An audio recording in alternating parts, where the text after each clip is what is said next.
মূলত যে গৃহকর্মী এই ঘটনাটা ঘটিয়েছে, আমরা পরে তার নাম উদ্ঘাটন করতে পেরেছি। তার নাম বিলকিস।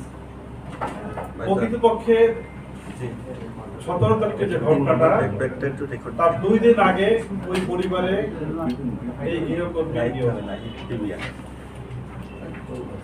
গৃহকর্মী নিয়োগের সময় তার নাম ভুল অথবা মিথ্যা দিয়েছে।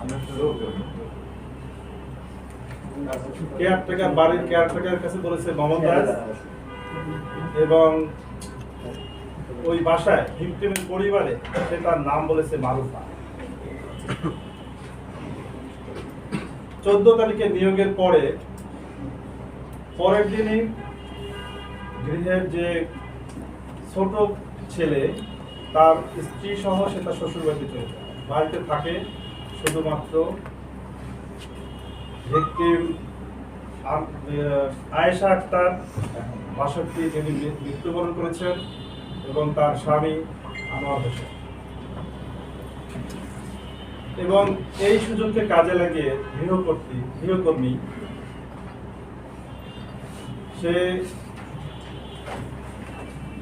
গুরুতর চেতনানাশক মেডিসিন ব্যবহার করে বাসা থেকে স্বর্ণালঙ্কার সহ বিভিন্ন জিনিস লুটপাট করে নিয়ে যায় এবং সে গা ঢাকা। সন্ধ্যা নাগাদ পরিবারের বড় ছেলে সে যার বাবাকে ফোন দেয়, কিন্তু বাবা ভালোভাবে কথা বলতে না পারায় সে দ্রুত বাসায় চলে আসে।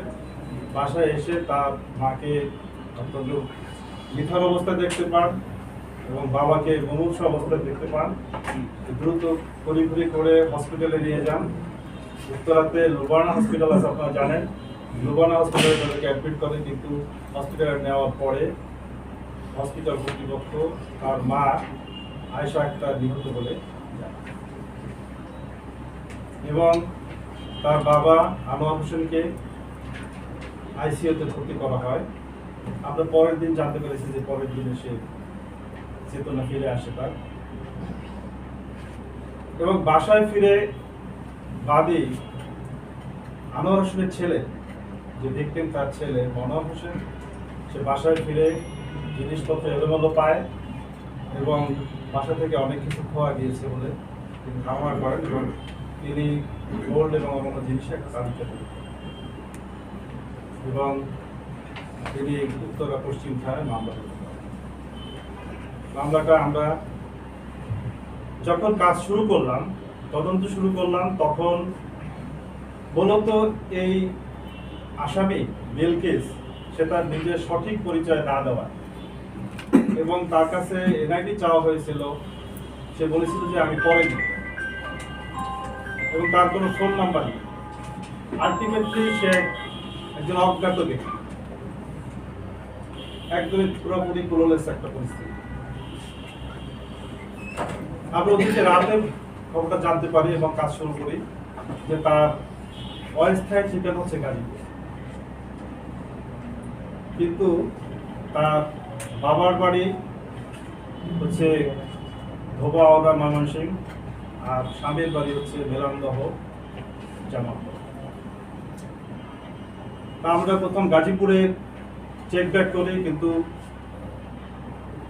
তার এই অপরাধের প্যাটার্ন হচ্ছে এইভাবে যে সে অপরাধ ঘটিয়ে বাসা চেঞ্জ করে ফেলে, এবং বাসা চেঞ্জ করে ফেলায় তার নতুন বাসা কেউ জানে না। এরকম একটা পরিস্থিতি। আমরা বাধ্য হয়ে ধোবাওড়া ময়মনসিংহ এবং মেলান্দহ জামালপুর এই সকল জায়গাগুলিতে অভিযান পরিচালনা করি, তথ্য সংগ্রহ করি, এবং তারই মাধ্যমে আমরা আবার গাজীপুরে ফিরে আসি।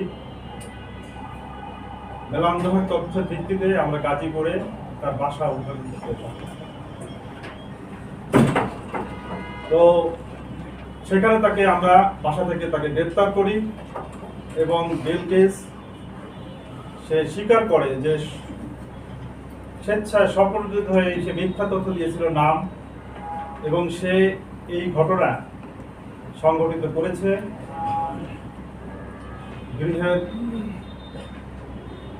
যে কর্তি এবং তার যে হাজবেন্ড তাদেরকে সে চেতনানাশক ব্যবহার করেছে, সে ট্যাবলেট ব্যবহার করেছে এক ধরনের, এবং সেইভাবে লুটপাট করেছে এবং সেগুলো গোলগুলো কোথায় বিক্রি করেছে ইত্যাদি তথ্য সে আমাদেরকে দিয়েছে।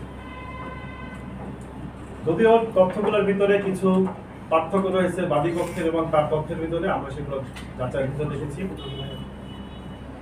তো